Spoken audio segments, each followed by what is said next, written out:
ഇന്ന് ഞാൻ സംസാരിക്കുന്നത് പ്ലൂറൽ എഫ്യൂഷൻ എന്ന രോഗത്തിനെ കുറിച്ചാണ്. നമ്മുടെ ലങ്സിന് ചുറ്റുമുള്ള കവറിംഗ് ആണ് പ്ലൂറ. അതിൻ്റെ ഉള്ളിൽ നീർക്കെട്ടുണ്ടാവുന്ന അവസ്ഥയെയാണ് നമ്മൾ പ്ലൂറൽ എഫ്യൂഷൻ കൊണ്ട് ഉദ്ദേശിക്കുന്നത്. പല കാരണങ്ങൾ കാരണം അങ്ങനെ ഉണ്ടാവാം.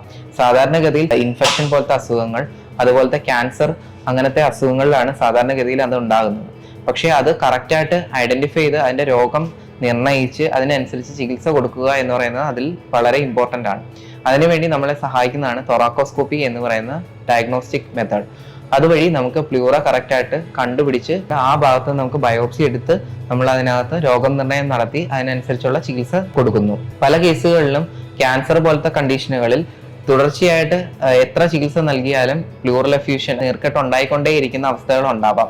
ആ കണ്ടീഷനുകളിൽ നമുക്ക് സ്ഥിരമായി ഇട്ടുവെക്കാവുന്ന IPC അഥവാ ഇൻഡ്വെല്ലിംഗ് പ്ലൂറൽ കത്തീറ്റർ എന്ന് പറയുന്ന ചികിത്സയും നൽകിയാൽ രോഗിക്ക് വളരെയധികം റിലീഫ് ഉണ്ടാവുകയും അതുവഴി ജീവിത നിലവാരം മെച്ചപ്പെടുകയും ചെയ്യുന്നു.